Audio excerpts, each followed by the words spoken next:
അങ്ങനെ കാത്തിരിപ്പിനൊടുവിൽ ഛോട്ടാ മുംബൈ എന്ന ചിത്രത്തിന്റെ ആദ്യ റെസ്പോൺസ് ഇപ്പോൾ ആരാധകർക്ക് മുന്നിൽ പുറത്തുവന്നിരിക്കുകയാണ്. ആ റെപ്റ്റേഷനാണ് ഇന്നൊരു വീഡിയോ ഭാഗത്ത് നോക്കാൻ പോകുന്നത്. വീഡിയോയ്ക്ക് മുൻപ് വീഡിയോ ലൈക്ക് ചെയ്യുക, ചാനൽ സബ്സ്ക്രൈബ് ചെയ്യുക.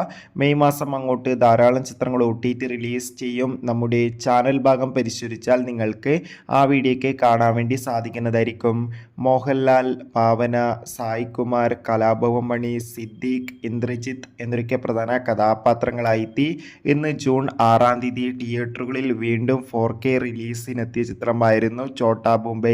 എല്ലാ സിനിമാ പ്രേമികളും ഒരേപോലെയാണ് 4K റിലീസിനായി കാത്തിരുന്നത്. ഫൈനലി ചിത്രത്തിൻ്റെ ആദ്യ റെസ്പോൺസും പുറത്തുവന്നിരിക്കുകയാണ്. ചിത്രത്തിൻ്റെ ആദ്യ ഷോ കഴിയുമ്പോൾ തന്നെ ചിത്രത്തിന് മികച്ച പോസിറ്റീവ് റെസ്പോൺസ് തന്നെയാണ് പുറത്തുവന്നുകൊണ്ടിരിക്കുന്നത്. ചിത്രത്തിൻ്റെ സൗണ്ടും ക്വാളിറ്റിയും ഒക്കെ അതിഗംഭീരമായിട്ടുണ്ടെന്നും ഒപ്പം തന്നെ 4Kയിൽ വീണ്ടും കാണാൻ ചിത്രം ഗംഭീരമായിട്ടുണ്ടെന്നാണ് റെസ്പോൺസ് സൂചിപ്പിക്കുന്നത്. കാത്തിരിക്കാം.